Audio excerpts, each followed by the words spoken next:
Assalamualaikum anak-anak ibu semuanya. Bertemu lagi dengan saya, Ibu Melidar. Apa kabar anak-anak ibu hari ini? Semoga senantiasa sehat dimanapun berada ya.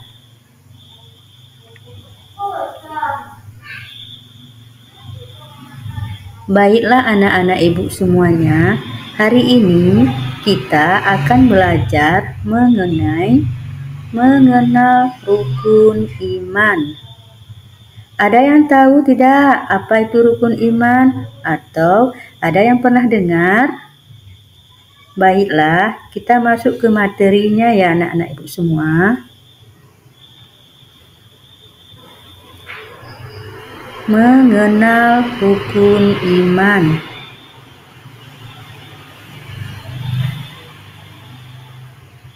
Pengertian rukun iman. Rukun iman adalah dasar kepercayaan umat Islam kepada Allah Subhanahu wa Ta'ala dan agama Islam. Kata rukun berarti dasar atau pokok, sedangkan iman berarti yakin atau percaya. Maka dari itu, rukun iman adalah pilar-pilar yang menyangga iman seorang muslim.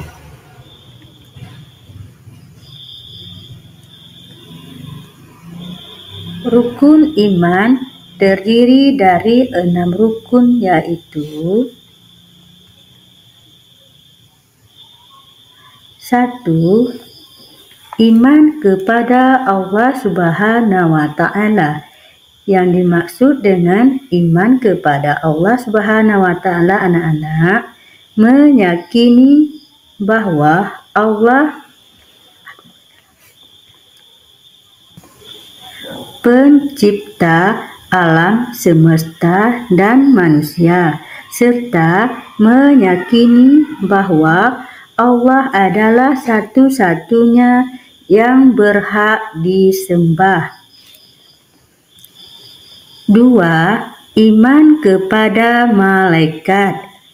Iman kepada malaikat artinya anak-anak ya, keyakinan bahwa malaikat adalah makhluk Allah yang diciptakan dari cahaya dan memiliki tugas tertentu. 3. Iman kepada kitab-kitab Allah. Iman kepada kitab-kitab Allah artinya anak-anak ya, mempercayai bahwa Allah mengutus rasulnya untuk menjadi contoh dan teladan bagi manusia. 4. Iman kepada Rasul. Arti dari iman kepada Rasul anak-anak ya, keyakinan bahwa Rasul-Rasul Allah Subhanahu wa Ta'ala adalah utusan Allah yang membawa ajaran untuk membimbing umat manusia. 5. Iman kepada hari kiamat. Arti dari iman kepada hari kiamat anak-anak ya, meyakini dengan sepenuh hati bahwa hari akhir itu pasti terjadi atas kehendak Allah Subhanahu wa Ta'ala. 6. Iman kepada qada dan qadar. Iman kepada qada dan qadar artinya anak-anak ya, percaya bahwa Allah telah menentukan segala sesuatu yang terjadi pada makhluknya.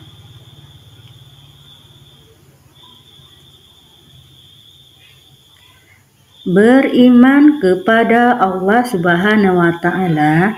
Beriman kepada Allah Subhanahu wa Ta'ala artinya adalah mempercayai dan meyakini dengan sepenuh hati bahwa Allah Subhanahu wa Ta'ala itu ada wujud nak ya.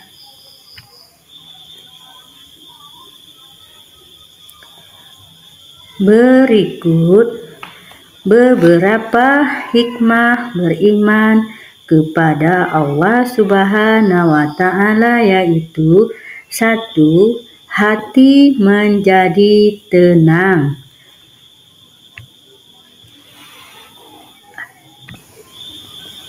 1.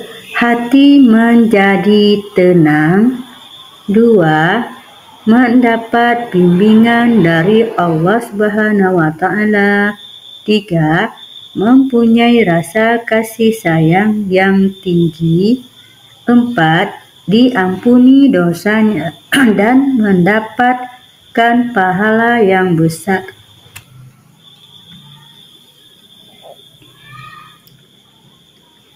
Sifat wajib bagi Allah.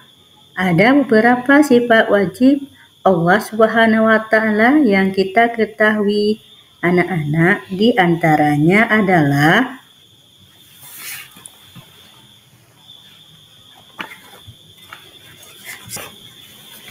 wujud, artinya ada. Allah Subhanahu wa Ta'ala itu pasti ada. Adanya Allah Subhanahu wa Ta'ala ada dengan sendirinya tanpa ada yang mewujudkannya. 2. Qidam, artinya dahulu. Allah Subhanahu wa Ta'ala lebih dahulu, ada yang sebelum dunia dan isinya itu ada. Pencipta pasti lebih dahulu ada daripada yang diciptakannya. 3. Baqa, artinya kekal. Allah Subhanahu wa Ta'ala itu kekal, anak-anak ya, abadi. Allah Subhanahu wa Ta'ala tidak akan binasa atau mati. 4. Mukhalafatuhu lil hawadis, artinya berbeda dengan makhluk, karena Allah Subhanahu wa Ta'ala itu pencipta, maka pasti berbeda dengan ciptaannya, tidak ada yang menyamainya. 5. Qiyamuhu binafsihi, artinya berdiri sendiri. Allah Subhanahu wa Ta'ala tidak membutuhkan apapun dan siapapun. 6. Wahdaniyah, artinya Allah Subhanahu wa Ta'ala itu esa, satu-satunya Tuhan pencipta alam semesta. 7. Qudrat, artinya kuasa. Allah Subhanahu wa Ta'ala Maha Kuasa atau segala sesuatu. Kekuasaan yang tidak terbatas. 8. Iradah, artinya berkehendak. Allah Subhanahu wa Ta'ala Maha berkehendak atas segala sesuatu. Semua yang terjadi sesuai dengan kehendaknya.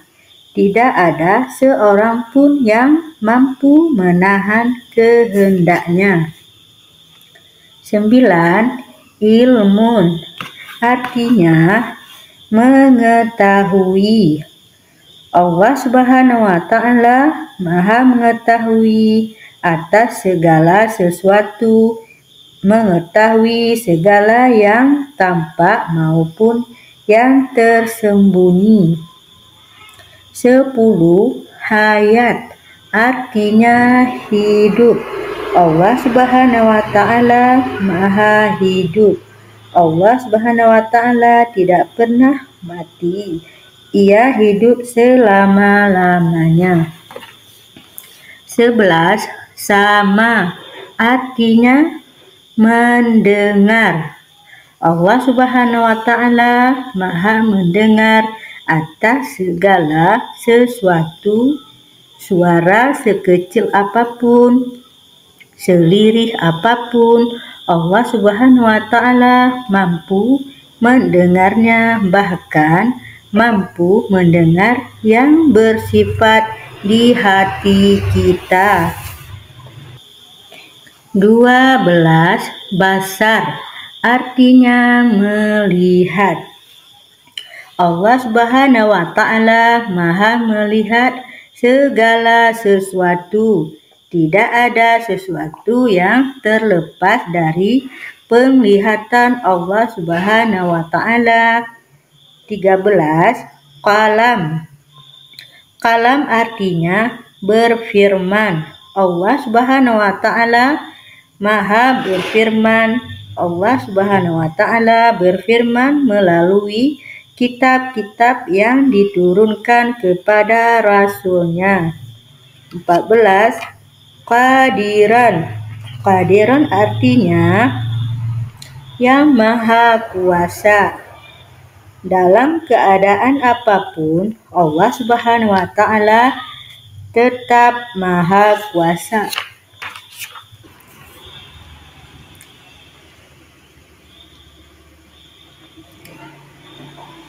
15. Muridun artinya maha berkehendak. Dalam situasi dan kondisi apapun, Allah Subhanahu wa Ta'ala mampu berkehendak. 16. Aliman artinya yang maha mengetahui. Dalam keadaan apa saja, Allah Subhanahu wa Ta'ala selalu maha mengetahui. 17. Hayyan artinya Dialah yang maha hidup. Allah Subhanahu wa Ta'ala selalu maha hidup dalam keadaan apapun. 18. Sami'un artinya yang maha mendengar. Allah Subhanahu wa Ta'ala tetap maha mendengar dalam situasi dan kondisi apapun. 19. Basiron artinya yang maha melihat. Allah Subhanahu wa Ta'ala tetap maha melihat walau dalam keadaan apapun. 20. Mutakaliman artinya yang maha berfirman. Allah Subhanahu wa Ta'ala dalam keadaan apapun akan berfirman sesuai kehendaknya.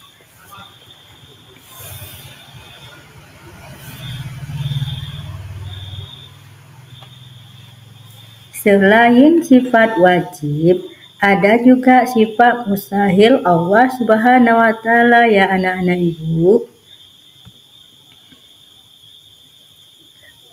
Pengertian sifat mustahil Allah Subhanahu wa Ta'ala, sifat yang tidak pernah dimiliki Allah Subhanahu wa Ta'ala. Mengapa Allah Subhanahu wa Ta'ala tidak memiliki sifat-sifat ini anak-anak? Ada yang tahu tidak? Jawabannya adalah karena Allah Subhanahu wa Ta'ala maha sempurna. Sifat mustahil adalah kebalikan dari sifat wajib Allah Subhanahu wa Ta'ala.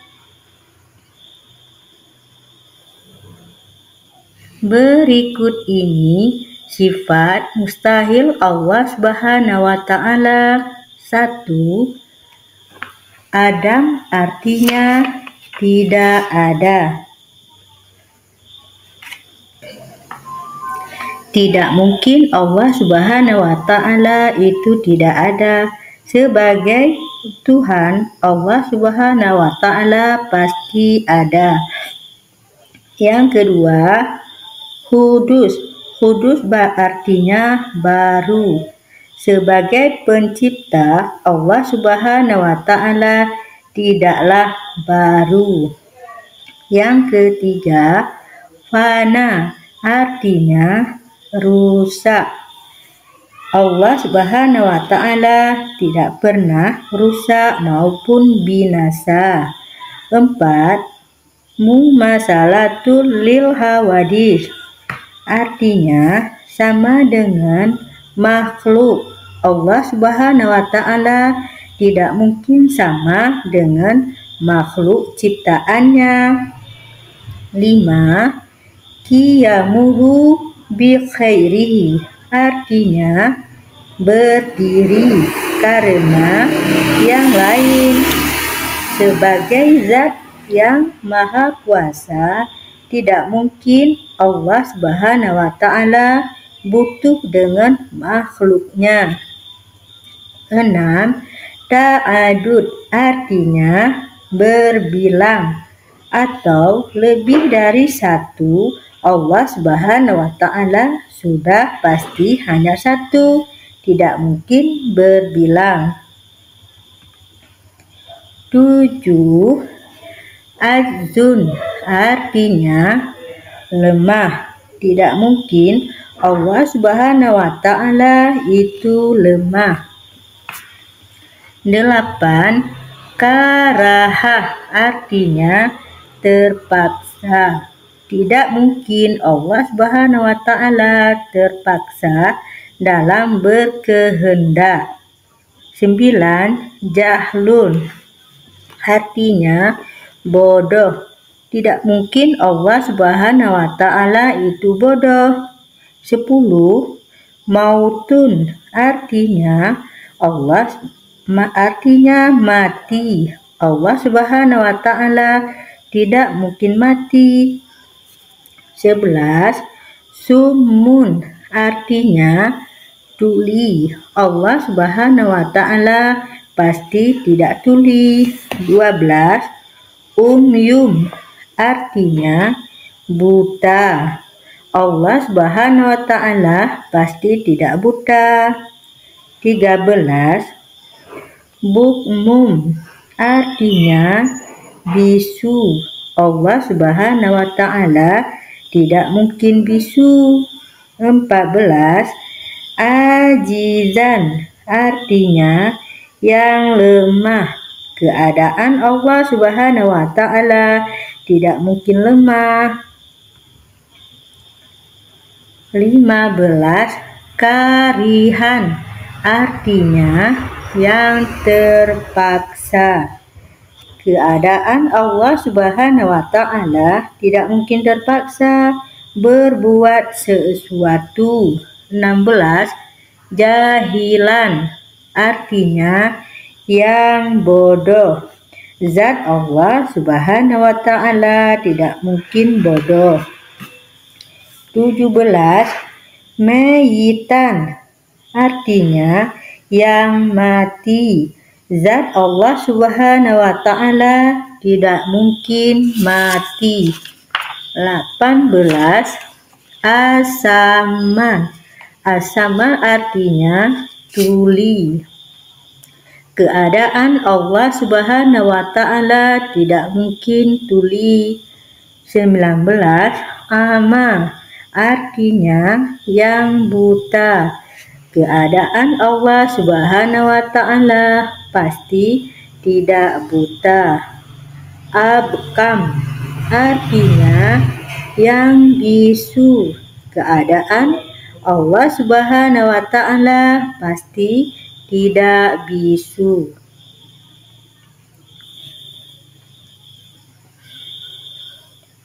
Selain sifat wajib dan mustahil, ada juga sifat jaiz Allah Subhanahu wa Ta'ala ya anak-anak ibu semua.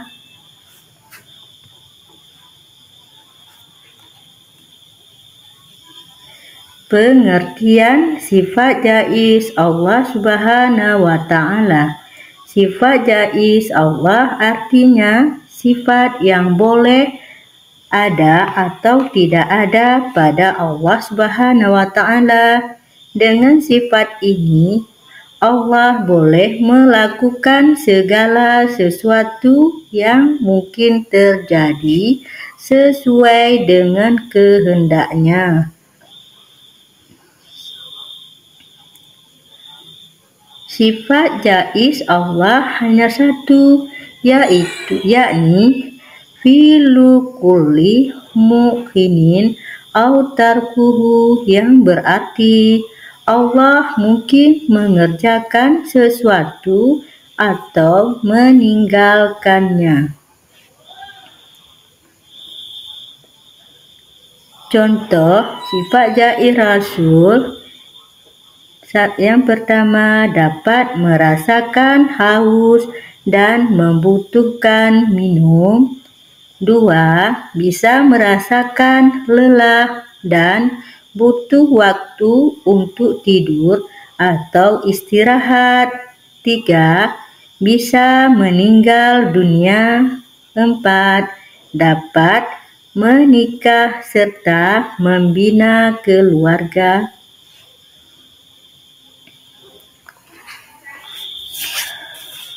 Manfaat mengimani sifat jaiz. Dengan mengimani sifat jaiz Allah akan meningkatkan keimanan kita bahwa Allah Maha Sempurna tanpa kekurangan apapun.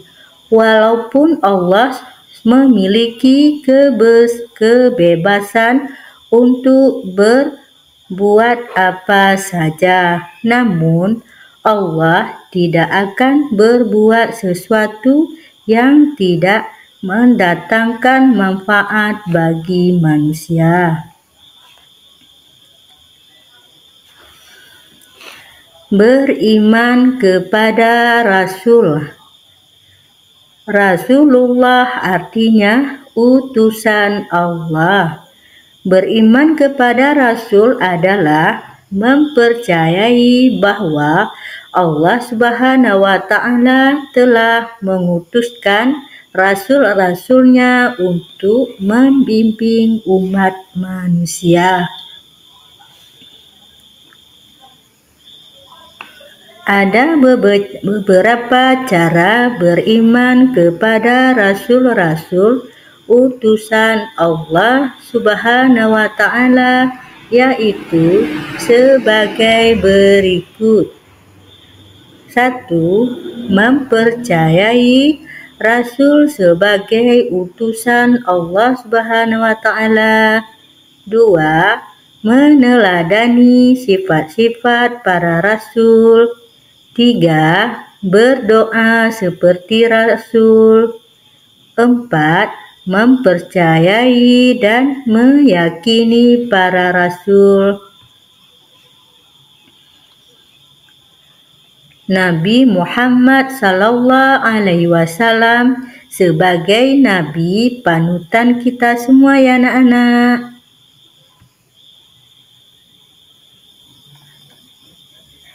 Cinta Allah dan Rasul-Nya. Cara mencintai Allah Subhanahu wa Ta'ala dan Rasul-Nya adalah dengan cara untuk meraih kedamaian dan keberkahan dalam hidup. Ada beberapa cara untuk mencintai Allah Subhanahu wa Ta'ala dan Rasul, yaitu sebagai berikut. 1. Cara mencintai Allah Subhanahu wa Ta'ala dan Rasul-Nya, amalkan setiap hari, anak-anak. 2. Cara mencintai Rasul-Nya. 3. Mengikuti ajaran Al-Quran dan Sunnah. 4. Meneladani akhlak Rasulullah. 5. Beribadah dengan ikhlas. Bagaimana kita menunjukkan cinta kepada Allah Subhanahu wa Ta'ala? Ada yang tahu anak-anak? Kita dapat menunjukkan cinta terhadap Allah Subhanahu wa Ta'ala, yaitu yang pertama, membaca Al-Quran dengan seksama dan disertai dengan pemahaman. Gimana dimaksud dengan pemahaman anak-anak? Kita membaca Al-Quran harus tahu makhrajnya, tajwidnya, bukan asal baca anak-anak ya. Yang kedua, melakukan amal-amal yang sunnah. Yang ketiga, mengingat Allah dalam setiap keadaan, baik dengan hati dan amal perbuatan kita. 4. Mendahulukan cinta kepada Allah daripada apa yang kita cintai. Seseorang yang mencintai Allah Subhanahu wa Ta'ala, maka dia selalu ingat kepadanya kapanpun dan dimanapun, baik ketika sedang berdiri, sedang duduk, sedang berbaring, atau ketika sedang melakukan apapun. Mencintai Allah Subhanahu wa Ta'ala haruslah diwujudkan dengan iman yang tinggi, melaksanakan segala perintah dan menjauhi larangannya. Tanda Allah mencintai hambanya diantaranya adalah dengan membuatnya dicintai oleh penduduk bumi serta memberikan cobaan kepadanya.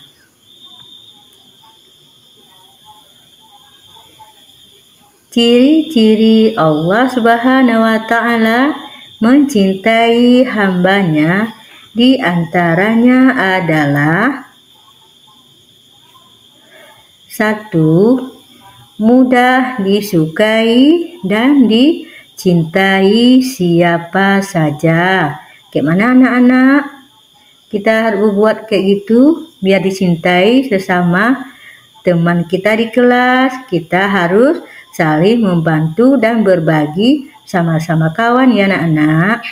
Biar kawan kita senang sama kita.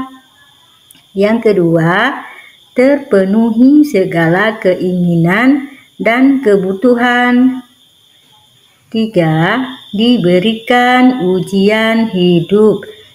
4. Dipermudahkan pemahamannya dalam mendalami ilmu agama.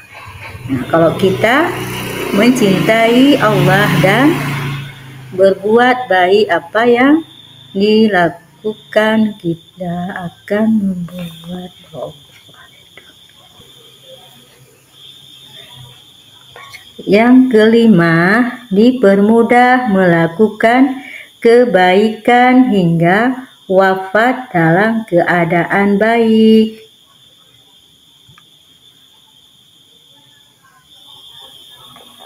Manusia mempunyai anggota badan yang sempurna. Semua itu pemberian Allah Subhanahu wa Ta'ala anak-anak ya. Allah Subhanahu wa Ta'ala mencintai umatnya semua. Kita harus mencintai Allah Subhanahu wa Ta'ala dan Rasul-Nya. Mencintai Allah Subhanahu wa Ta'ala dengan merawat ciptaannya, mencintai Rasul, dan mencontoh perilakunya.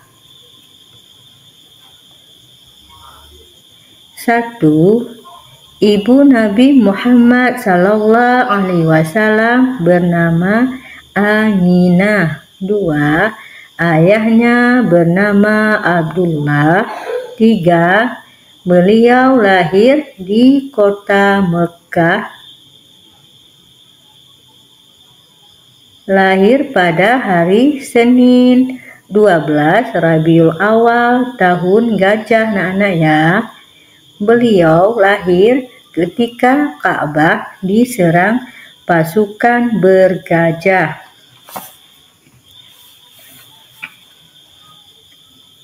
Baiklah anak-anak ibu semua. Ibu sampai di sini dulu ya pembelajaran kita hari ini. Sampai jumpa kembali anak ibu semua ya. Terima kasih ibu ucapkan, ibu akhiri. Assalamualaikum warahmatullahi wabarakatuh.